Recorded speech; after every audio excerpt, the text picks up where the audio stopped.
요한복음 12장 12절과 13절 말씀 우리 다 함께 읽겠습니다. 시작. 그 그 이튿날에는 이튿날에는 명절에 명절에 온 온 큰 큰 무리가 무리가 예수께서 예수께서 예루살렘으로 예루살렘으로 오신다는 오신다 것을 듣고 종려나무 종려나무 가지를 가지를 가지고 가지고 맞으러 맞으러 나가 나가 외치되 외치되 호산나 호산나 찬송하리로다. 찬송하리로다. 주의 주의 이름으로 이름으로 오시는 오시는 이 이 곧 곧 이스라엘 이스라엘의 왕이시여 왕이시여 하더라. 하더라. 아멘. 아멘. 종려주일 십자가 그 사랑, 십자가 그 사랑이라는 제목으로 하나님 말씀 전하겠습니다. 종려주일은 종려나무를 사람들이 흔들었기 때문이죠. 손바닥처럼 생긴 큰 그 나무 있지 않습니까? 거기 보면 대추야자 열매가 맺혀 있는데 드셔보셨어요? 굉장히 달아요. 좀 긴 대추같이 생겼는데 그걸로 꿀도 만들고 합니다. 그 이파리를 가지고 예수님이 예루살렘에 들어오실 때 막 반갑게 맞이한 거죠. 왜냐하면 예수님 소문을 들었거든요. 바로 앞에 요한복음 11장에서 예수님께서 죽은 나사로를 다시 살리셨습니다. 죽은 지 4일이나 지났는데 나사로야 나오라. 7글자, 물론 이제 아람어로 하셨겠지만 나사로야 나오라 이 말에 다 죽어가지고 몸을 이제 염을 한 거죠. 그렇게 시신으로 들어가 있었는데 시체가 벌떡 일어나가지고 걸어서 나온 거예요. 뿐 아니라 며칠 뒤에 예수님이 그 나사로 집에 또 찾아가셨거든요. 그때 예수님을 위해 잔치를 열었습니다. 사람들이 막 몰려와요. 예수님 보러. 또 나사로도 보러 옵니다. 진짜 죽었다가 살았나? 보러 온 거예요. 그래서 이스라엘 지도자들은 나사로도 죽이려고 합니다. 왜냐하면 나사로 때문에 예수님을 믿는 사람들이 많았거든요. 예수님을 죽이려고 하는 건 뭐 당연한 거고요. 그들은 이제 예수를 죽이려고 음모를 꾸미고 있었습니다. 다 알고 계셨어요. 그동안 6월절이면 예루살렘을 여러 차례 오셨습니다. 어릴 때부터 오셨죠. 이번에는 마지막으로 예수님이 죽기 위해 예루살렘에 들어가고 계신 것입니다. 모든 걸 다 쏟아놓을 생각이십니다. 많은 사람들이 환호합니다. 예수님은 죽은 자도 살리고 어린아이 도시락 가지고 남자만 5천 명을 먹이는 경제 대통령도 될 수 있고 또 우리 로마 식민지 지배를 받고 있는데 독립시켜 줄 수 있을 것이다. 강력한 정치적인 군사적인 지도자가 드디어 우리에게 왔구나. 우리의 희망이 이루어졌다. 그러면서 막 환호를 하는 겁니다. 호산나. 이 호산나는 구원하소서라는 뜻입니다. 우리 나라를 좀 건져주세요 라는 거죠. 근데 얼마 있다가 며칠 뒤에 이들은 예수님을 십자가에 못 박으소서, 십자가에 못 박으라 이렇게 외칩니다. 왜냐하면 자기들이 기대했던 그런 왕이 아니에요.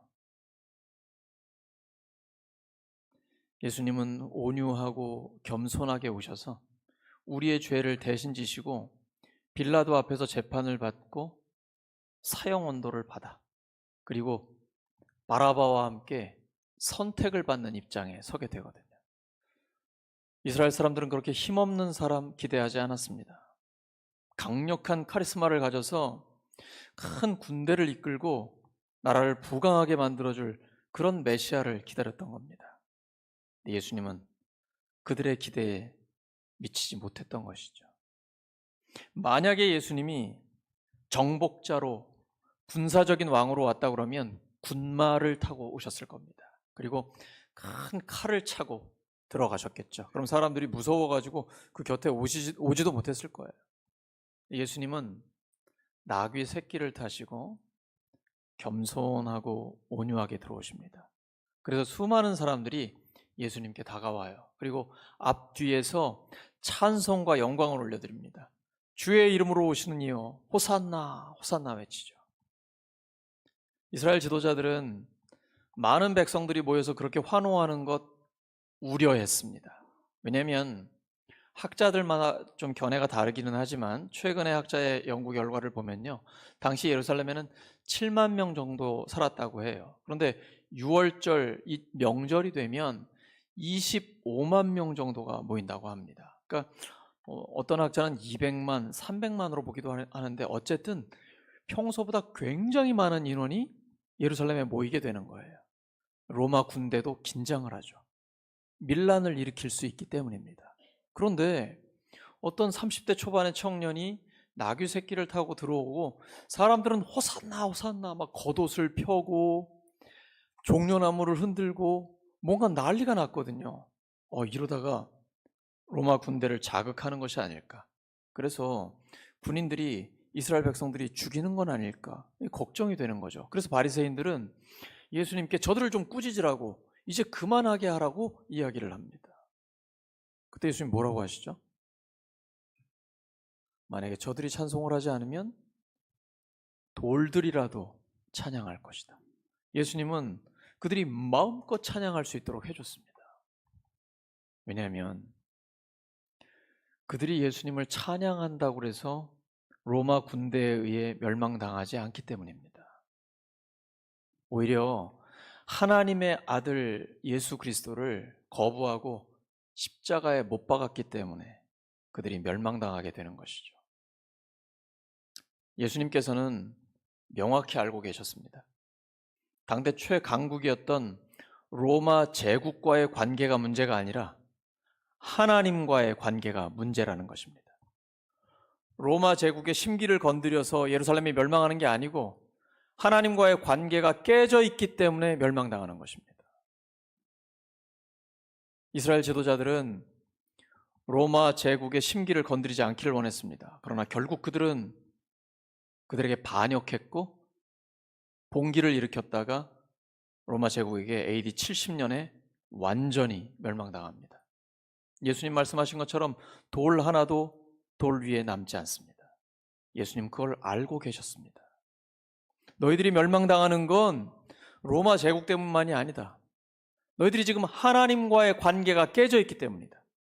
하나님과의 올바른 관계가 깨져 있기 때문에 하나님의 보호하심을 받지 못하는 것이다. 우리도 마찬가지입니다. 개인과 가정, 교회와 사회, 그리고 나아가 국가도 마찬가지입니다. 수많은 사람들이 난리를 치고 긴장을 일으키고 위협을 한다 할지라도 그들 때문에 우리의 미래가 무너지는 것이 아닙니다. 하나님과의 올바른 관계에 있느냐, 그렇지 않느냐가 우리의 미래를 좌우하는 것입니다. 그러므로 우리는 지금 나 자신과 우리 교회가 그리고 나라가 하나님 앞에 올바르게 서 있는지 돌아보아야 합니다. 하나님의 나라는 먹는 일과 마시는 일이 아닙니다. 성령 안에서 누리는 의와 평화와 기쁨입니다. 성경에서 의란 올바른 관계입니다. 하나님과 나, 이웃과 나, 환경과 나와의 올바른 관계입니다. 이 올바른 관계가 깨지면 평화는 없습니다. 참된 기쁨도 없는 것입니다. 그래서 예수님께서는 마음껏 찬양하라, 마음껏 찬양하라 그들에게 허락해 주신 것입니다.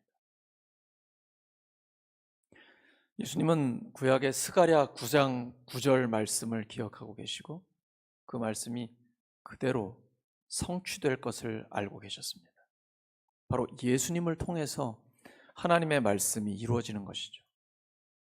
스가랴 9장 9절에 보시면 예루살렘아 왕이 들어오는데 그는 겸손하여 나귀 그 어린 새끼를 타고 들어온다 라고 기록이 되어 있습니다. 그래서 예수님은 의도적으로 새끼 나귀를 타고 가시는 것입니다. 말씀에 대한 정확한 이해를 갖고 계십니다. 또 하나는 이 말씀이 현실에 이루어질 수 있도록 현실을 직시하고 계십니다. 모든 걸 다 알고 계세요. 제자들에게 미리 알려주십니다.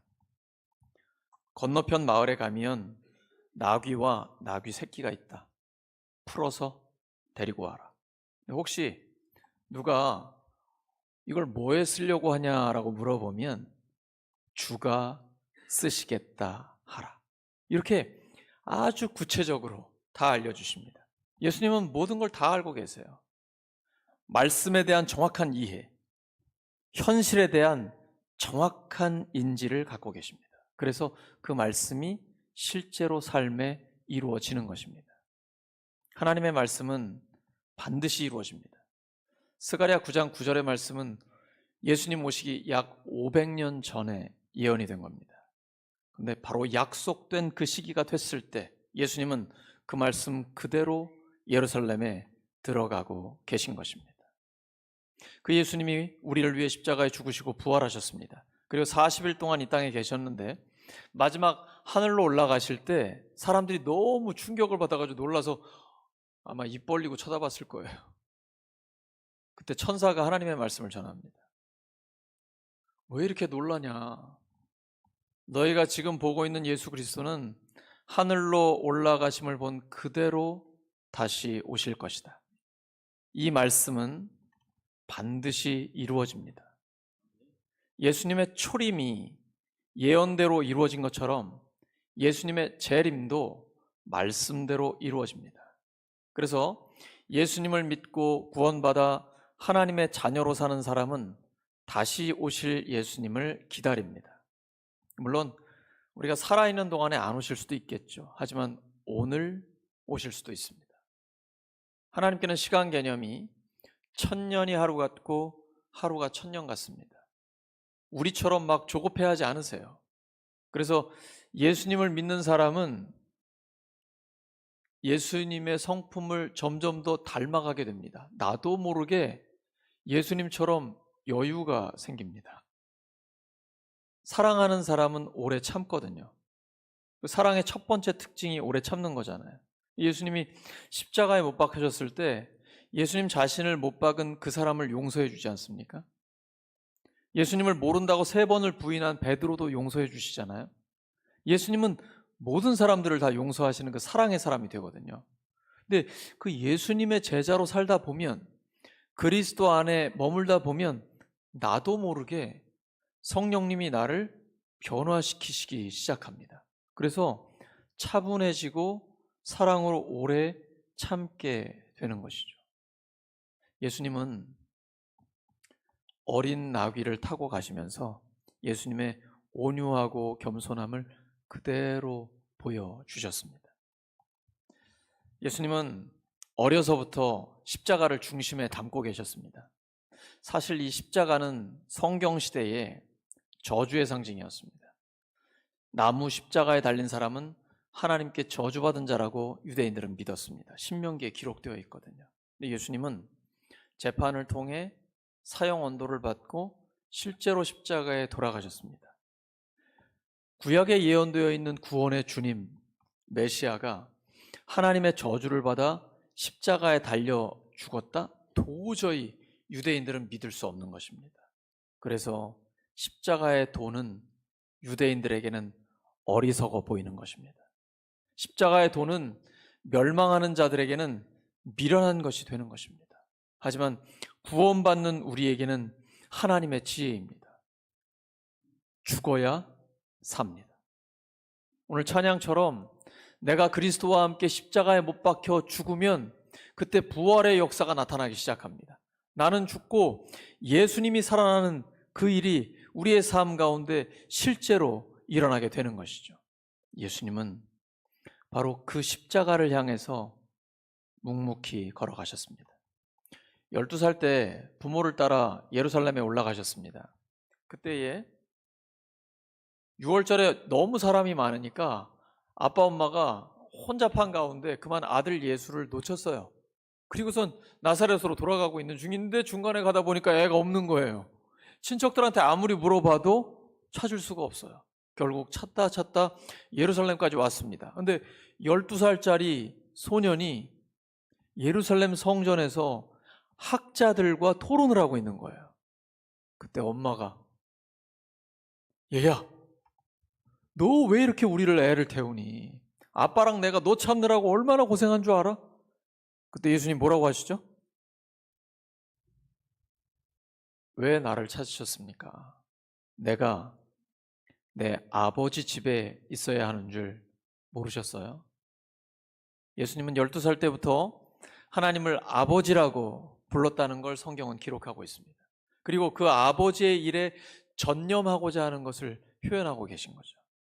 이제 성인이 되어 공사역을 시작할 때부터는 예수님은 끊임없이 십자가와 고난, 죽음에 대해서 말씀하십니다.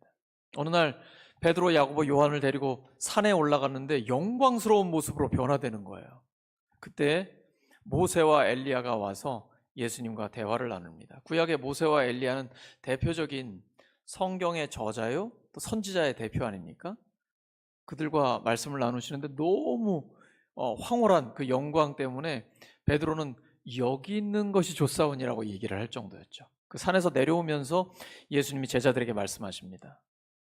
세례 요한이 고난을 받은 것처럼 나도 고난을 받아야 한다. 예수님은 반복적으로 제자들에게 말씀하십니다. 예루살렘에 올라가서 조롱을 당하고 결국 죽임을 당한 뒤에 3일 만에 다시 살아날 것이다. 그런데 그날이 다가왔습니다. 겟세마네 동산에서 땀방울이 핏방울이 되도록 기도하셨습니다. 그때 가룟 유다가 예수님을 팔려고 군사들과 함께 무기를 가지고 찾아왔습니다. 베드로가 칼을 들어 그 하인의 귀를 쳐버렸습니다. 근데 예수님은 그 귀를 치료해 주시면서 칼을 든 자 칼로 망한다 라고 말씀하십니다. 내가 지금 당장 천사들 12군단 불러가지고 한 번에 다 끝낼 수 있다는 건 너희들 모르느냐? 그러나 하지 않으십니다. 내가 그렇게 하면 지금 이 일들, 십자가를 져야 하는 그 예언이 어떻게 성취가 되겠느냐? 예수님은 끊임없이 십자가를 가슴에 품고 평생을 살아가시는 것입니다. 이 땅에 살기 위해 오신 것이 아니라 죽기 위해 오셨습니다. 세상적으로 능력 있는 사람은 정복자 아니겠습니까? 근데 예수님은 정복하는 왕이 아니라 죽으러 오셨습니다. 로마 군대를 제압하는 게 아니라 로마에 의해 죽임을 당하셨습니다. 죄 지은 사람들을 죽이는 것이 아니라 그들을 위해 죽어서 구원을 이루시는 것입니다. 이것이 십자가의 도죠. 그러나 예수님은 그 길을 확신 가운데 걸어가십니다. 왜냐하면 죽음이 끝이 아니라는 것을 알고 계시기 때문입니다. 부활을 바라보고 계시기 때문에 넉넉히 그 고난을 감당할 수 있으셨던 것입니다. 사람들은 깜짝 놀랐습니다. 그리스도인들이 십자가를 교회의 상징으로 선택했기 때문입니다. 십자가는 저주요, 죽음의 상징, 고대 사회에서는 가장 잔인한 형틀입니다. 극악한 죄를 저지른 사람이 그 십자가에 매달려서 오래 있을 때는 7일에서 10일까지 있습니다. 그때까지 그 고통을 다 감당해야 돼요. 십자가의 형틀은 죽음에 이를 때까지 가장 고통스러운 거를 그 범죄자가 다 경험할 수 있게 하는 가장 잔인한 형틀입니다.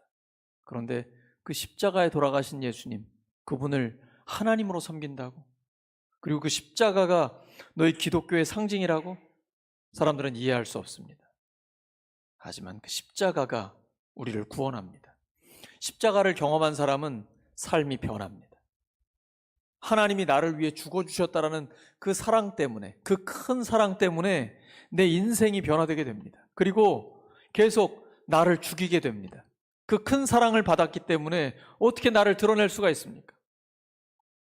사람들이 새끼 나귀를 타고 가는 예수님을 환영하고 호산나 주의 이름으로 오시는 이여 막 찬양합니다. 엄청난 환대를 하고 있습니다. 이때 이 새끼 나귀가 무슨 생각을 했을까요? 사람들이 자기 앞에 막 겉옷도 깔아주고 나무도 흔들어주고 찬양을 합니다. 이때 나귀 새끼가 뭐라고 생각했을까요? 이야, 이거 내가 엄청난 지금 대접을, 환대를 받고 있구나. 큰 착각입니다. 그들은 예수님을 대접하고 있는 겁니다. 우리도 마찬가지입니다. 내가 예수님의 제자이기 때문에 대접을 받을 때가 있죠. 예수님 때문에 대접받는 겁니다. 나 자신 때문에 대접받는 거 아닙니다. 내가 예수님을 모시고 있기 때문에 하나님의 역사가 내 삶에 나타나는 겁니다. 하나님의 능력이 나타나는 것입니다. 내가 예수님을 모시지 않으면 다른 사람이 예수님을 모실 수 있습니다. 그러면 촛대가 옮겨지는 것입니다. 죽는 그 순간까지 내가 예수님을 모시고 있어야 하나님의 역사가 나를 통해 나타나게 되는 것입니다. 우리는 끊임없이 나귀처럼 예수님을 모시고 예수님과 함께 갈 때에 하나님의 역사가 우리의 삶에 계속해서 나타나게 되는 것입니다. 예수님은 모든 것을 알고 계십니다. 스가랴 9장 9절에 기록되어 있는 하나님의 말씀을 아실 뿐 아니라 그 나귀를 어디에서 구할지도 다 알고 계십니다. 제자들이 뭐라고 말을 해야 그 나귀 새끼를 데리고 올 수 있는지도 알고 계십니다. 예수님은 모든 걸 알고 계십니다. 그러므로 예수님 앞에 숨길 수 있는 것은 아무것도 없습니다. 어차피 못 숨깁니다. 우리는 하나님 앞에서 살아가는 것이 지혜입니다. 마치 하나님이 내 곁에 계신 것처럼 늘 하나님과 동행하는 삶을 살아가는 것, 이것이 바로 능력 있는 삶을 살 수 있는 비결입니다. 이렇게 살았던 사람이 요셉입니다. 창세기 39장 9절입니다. 시작. 이 집안에서는 나의 위에는 아무도 없습니다. 나의 주인께서 나의 마음대로 하지 못하게 한 것은 한 가지뿐입니다. 그것은 마님입니다. 마님은 주인 어른의 부인이시기 때문입니다. 그런데 내가 어찌 이런 나쁜 일을 저질러서 하나님을 거역하는 죄를 지을 수 있겠습니까? 우리 남자분들 집에 마님 한 분들 다 계시죠? 옆에 마님 같이 오셨죠? 한번 말씀해 보시기 바랍니다. 마님 만수무강하시기 바랍니다. 안 하시는 분들은 네네, 그렇게 살고 싶습니다. 근데 이 마님은 그 마님이 아닙니다. 이 마님이 불륜을 저지르려고 합니다. 자기 남편보다 훨씬 더 젊고 용모가 빼어난 요셉이 내 눈앞에서 왔다 갔다 하거든요. 내 남편은 왕궁에 가 있어가지고 너무 바빠요. 얼굴도 보기 힘들었는데 이제 또 늙었죠. 날마다 요셉을 유혹합니다. 엄청난 유혹이에요. 마침 그날 보는 사람 아무도 없습니다. 요셉아, 나와 함께 침실로 가자. 눈 한번 감으면 됩니다. 그러면 마님이 다 챙겨줄 거 아니에요? 근데 요셉은 이렇게 얘기하는 거예요. 사람들은 보지 않지만 하나님이 보고 계십니다. 내가 어찌 하나님 앞에서 죄를 지을 수 있겠습니까? 예수님은 모든 걸 다 알고 계십니다. 어차피 피할 수 없어요. 그냥 하나님 앞에서 깨끗하게 살아가는 게 속 편합니다. 요셉처럼 하나님 앞에서 살아가는 것이 가장 능력 있는 삶입니다. 그리고 그렇게 살아가는 삶을 하나님은 책임져 주십니다. 하나님이 늘 함께 해 주십니다. 노예로 있을 때나 누명 쓰고 감옥에 갇혔을 때나 그리고 대이집트의 총리가 되어 있을 때나 하나님이 함께 하셔서 형통한 삶을 살 수 있었던 것입니다. 그때 제자들에게 예수님이 말씀하시죠. 누가 물어보면 주가 쓰시겠다 하라. 짧아요. 근데 능력이 있습니다. 두 말 않고 나귀를 그냥 보내줍니다.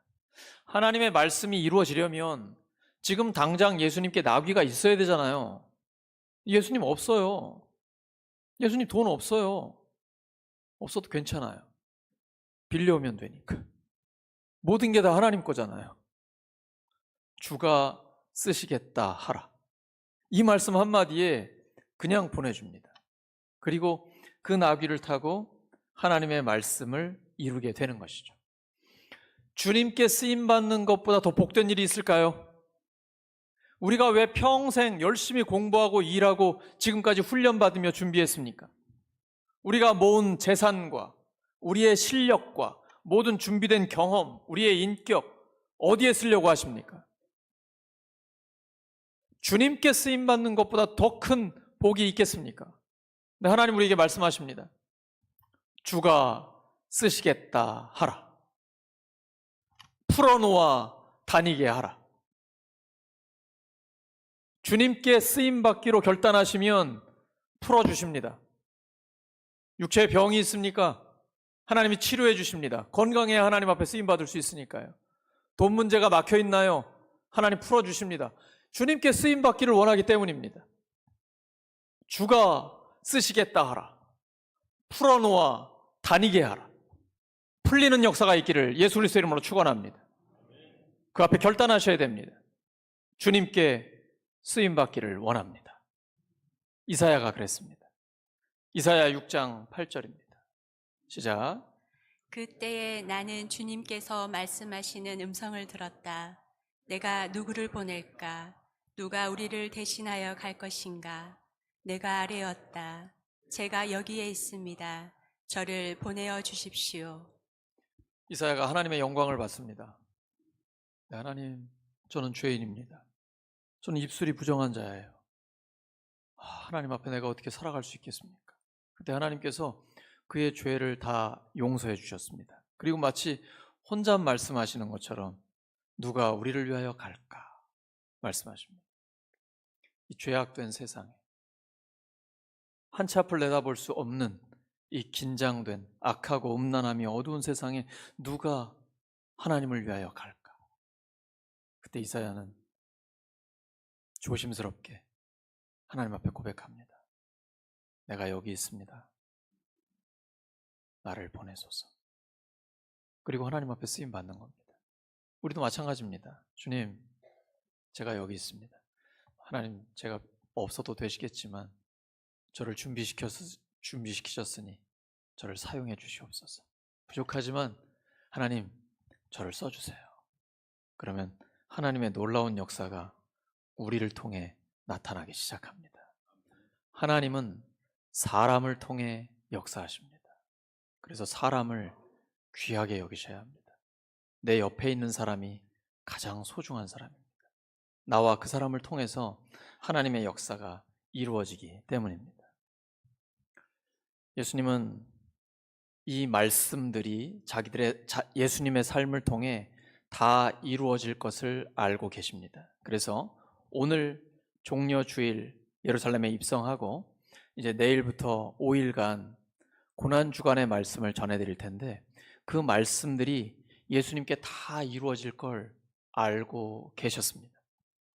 사람들이 다스리는 것 같지만 실제는 하나님의 말씀이 통제하고 있습니다. 하나님의 말씀은 반드시 이루어지기 때문입니다. 스가랴 9장 9절입니다. 시작. 도성 시온아 크게 기뻐하여라. 도성 에루살렘아 환성을 올려라. 내 왕이 내게로 오신다.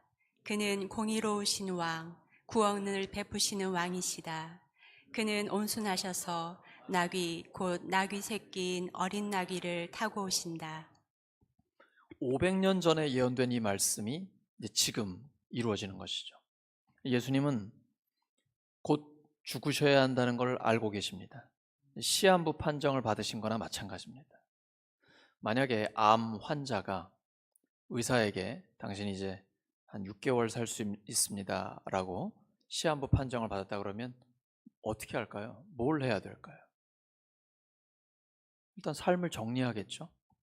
그리고 가족들한테 그동안 미안한 게 있으면 사과하고 그래도 내가 사랑한다라고 고백하고 이게 주변을 정리하지 않겠습니까? 유언장도 써놓고요.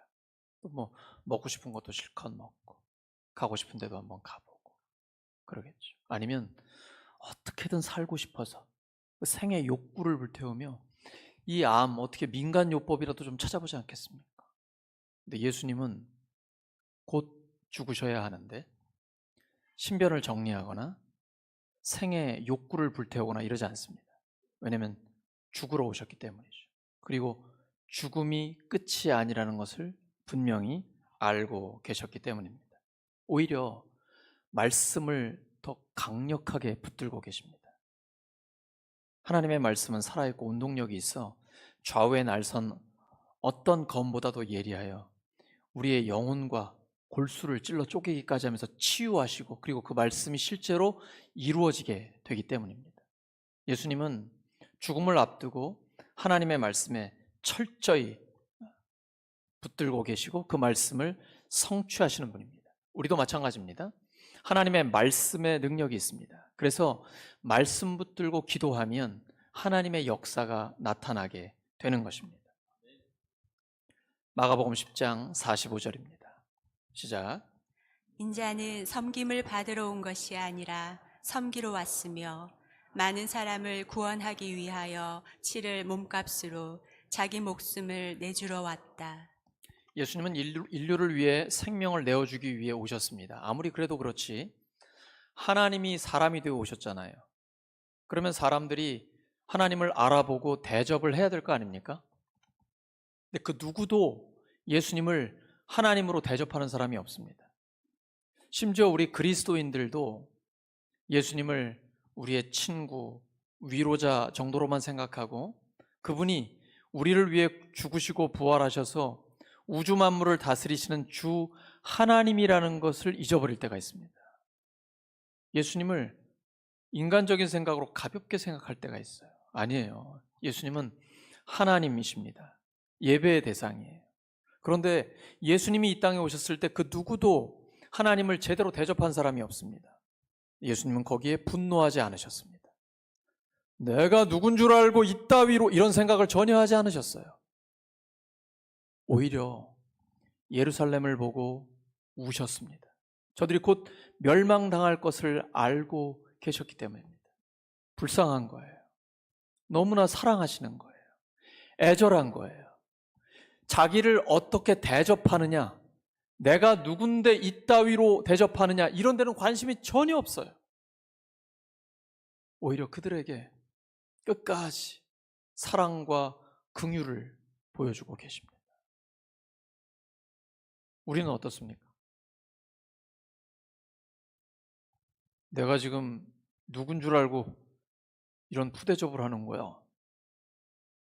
나 어느 대학 나왔다고, 나 지금 어느 직장 다닌다고, 내가 지금 사회적인 지위가 어떤데 자꾸 대접받으려고 하지 않습니까?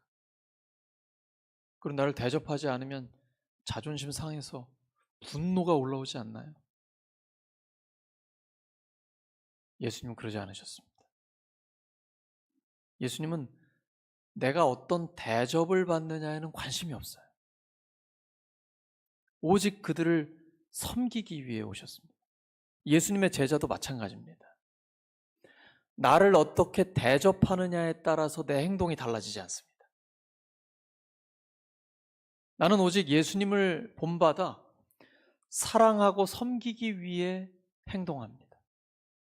사람들이 나를 어떻게 대접하느냐에 따라서 내 존재가 달라지지 않습니다. 하나님의 자녀라는 자존감은 흔들리지 않는 것입니다. 그것이 바로 예수님께서 우리에게 보여주신 모범입니다. 말씀 정리합니다. 예수님은 말씀과 현실에 대한 정확한 이해를 갖고 계십니다. 모든 것을 다 알고 계십니다. 그래서 우리는 그 예수님 앞에서, 하나님 앞에서 살아가야 합니다. 그 하나님께 쓰임받는 것이 가장 행복한 삶입니다. 주께서 쓰시겠다 할 때 마음껏 나를 내어드리는 것, 이것이 복입니다. 그 주님을 환호했던, 호산나를 외쳤던 사람들이 곧 십자가에 못 박으라고 외쳤습니다. 사람들의 생각과 마음은 한순간에 달라집니다. 예수님 엄청난 인기를 누렸는데 그 사람들이 예수님을 십자가에 못 박았습니다. 인기라는 것은 아침 안개와 같은 겁니다. 모래성 같은 것입니다. 하루아침에 무너집니다. 사람들의 인기 같은 데는 관심도 두지 마십시오. 그 위에 내 인생을 지으면 모래 위에 지은 집처럼 그냥 무너져 내립니다. 사람은 계속 변하기 때문입니다. 어제나 오늘이나 영원토록 변하지 않는 예수 그리스도의 은혜 안에 머무시기 바랍니다. 사람들에게 인정받으려고 하지 마십시오. 오직 하나님께 인정받기 바랍니다. 그러면 사람에게도 인정받습니다. 우리는 오직 하나님께 인정받고 하나님께 칭찬받기를 예수 그리스도의 이름으로 축원합니다. 말씀 기억하면서 합심하여 기도하겠습니다. 하나님 아버지, 예수님께서 말씀과 현실에 대한 정확한 이해를 갖고 계시고 그 말씀을 그대로 이루신 것처럼 저희들의 삶에도 하나님의 말씀이 이루어지게 해주시옵소서. 하나님, 저희들 하나님 앞에서 살아가기를 원합니다. 주님께 쓰임받기를 원합니다. 사람들에게 인정받는 데 마음 두지 않고 오직 하나님께 인정받기를 원합니다. 하나님, 저희를 사용하여 주시옵소서. 하나님, 하나님의 부르심을 받는 그날까지 십자가와 부활을 바라보며 오직 주의 복음을 전하고 복음에 합당한 그 삶을 살게 해주시옵소서. 하나님 도와주세요. 저희를 사용하여 주시옵소서.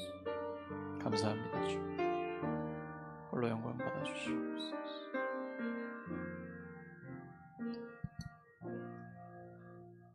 감사드리며 예수 그리스도의 이름으로 기도드립니다.